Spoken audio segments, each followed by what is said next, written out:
Good morning everyone. Daniel Lavery from John Matthew & Sons Real Estate. I'm the General Manager for the Commercial Department. I'm also a Director at the company.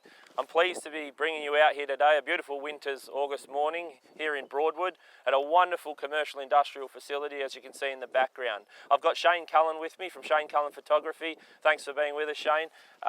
Look guys, I'm here to take over from Mark Brennan, my now non-working business partner. Mark did a great job with his quarterly updates and I'm going to do those going forward for you. This is a no BS approach, as Mark always said. I'm going to try and give you some real numbers, okay folks? I am going to start with the commercial flavour, and that kicked off last week with the Diggers and Dealers Forum, the National Mining Forum, which is a world-class event. 2,400 delegates in the goldfields, and they were all here to talk about gold. $2,200 an ounce. What a fantastic time to be in mining in the goldfields. Enough of that. It was a good thing for our economy, great thing for people in the goldfields to hear and see what's going on. Let's get down to some numbers. Commercially, what a fantastic financial year we had. 29 commercial lets, predominantly industrial and light industrial properties, but the pleasing thing was we did lease some office and retail space. 29 lets is nothing to scoff about, and we know our counterparts at the other agencies also did a good job leasing property, so we're really pleased with that result. The Anzac Industrial Estate, which I touched on with Mark last year, it sold out. The last two blocks both selling, one sold at asking price, one just under. Both buyers very happy though, of course, and both looking to sink their teeth into nice developments out there in West Kalgoorlie. Outside of that, we've had just a general uptake in industrial property overall, okay? So developed industrial properties are selling and leasing, the supply's reducing, the demand's increasing, prices will have a little bit of upward pressure, and that's really pleasing for commercial property owners. So let's talk residential sales now, guys. I know a lot of you listening at home will want to know what's happening in our market. Again, off the back of Diggers and Dealers, we've had some confidence in our market. You'll be pleased to know in July and August, we've already improved on 12 months ago, okay? Both for listings and sales, all right? Prices, look, we're not breaking any records. We all know it's tough out there.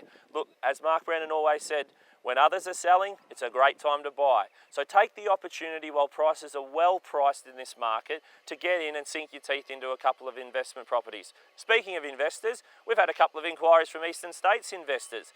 That was last month. I believe one of them has taken the opportunity to enter our market as well. It's been a long time coming for Eastern States investors to get back to Kalgoorlie-Boulder, but that's got to give you some confidence that, hey, things aren't as bad as what some people are saying, okay? There are opportunities out there. So if you are an investor, local or not local for that matter, please give us a call and just have a chat about what's happening in the market. You know we always love talking about real estate. Look, the lower end or the cheaper end of the market is what's probably still moving the most at this stage. Again, properties are priced appropriately and they're affordable for people. Banks, the lending criteria is tight, guys. We know that. We need to look at getting a strong deposit, getting down, sitting with your bank, sitting with your mortgage broker, talking about what you need to do to get into that property, okay? So please take that opportunity. Now, Kalgoorlie-Boulder as a town. We're busy, guys. Dome's reopened on Hannon Street. We've got a new auto trader who's about to open in a nice facility on Hannon Street. We've got a new pasta joint opening up as well, just across there at the top end near Maritana Street. And finally, one of our local jewellers is expanding. He's doubling the size of his operation. Now, people say, hey, Daniel, geez, Kalgoorlie's not doing so well. There's a lot of vacant properties. Well, there's 4 businesses either reopening, expanding, or new to town. It's fantastic, guys, and that's really got to give some confidence for this residential sales market.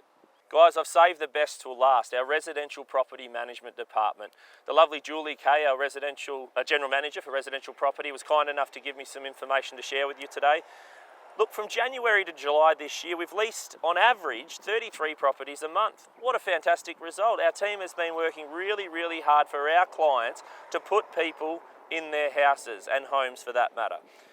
The good stat, and people like to hear this, 31% of these lets have come from people relocating to Kalgoorlie. A lot of people think that people just move from A to B in Kalgoorlie, they get a better rent, they downsize, they upsize. What about these people coming to the goldfields, work, they're bringing their family, all right? They're value adding to our economy, and we really appreciate them. So that 31% is a number we'll keep a check on. Look, we've leased over 350 properties in total in the past 12 months. Again, fantastic numbers. Rents have stabilised, okay, we're not seeing any increases right now. However, Julie did say a couple of the recent appraisals she's done has seen a slight bump on those rents. We're not talking exact dollars here, but because it's not an exact science, of course, it's where the market tells us where it's going to be. But that is pleasing to know we have had some increases. Now, let me tell you about the great stat. The July vacancy rate for our agency was 1.7%.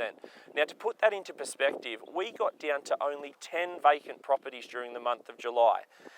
An average or acceptable vacancy rate for a lot of agencies is around 3%. So at 1.7%, you can tell our team are doing a great job, again, to get people into these homes and get these rents paid for these investors. Lastly this morning, guys, I just want to touch on a bit of residential sales and property management again.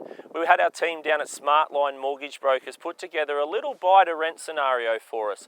Now, Shane Cullen's going to be kind enough to flash up a bit of a slide for us after the video finishes. But what it touches on, a real scenario of buying versus renting. So 12B Tyndall's Crescent is the address of the property. It recently sold for $295,000. It had a rental value of around $360 a week. It's going to take you through over 5 years paying that sort of rent on that property or any other for that matter, what you'd end up paying versus owning the property, paying the principal and interest, paying your rates, doing a little bit of maintenance, you know, a real figure if you like, and see the saving you can make whilst having an asset at the end. It's a really good little read, and I encourage any first home buyer in particular to make sure you stay tuned and have a look at it, guys. Look, that's the market update for today. It's a pleasure to be coming from out here in beautiful Broadwood, as I said. Until next time, guys, thanks for tuning in and all the best.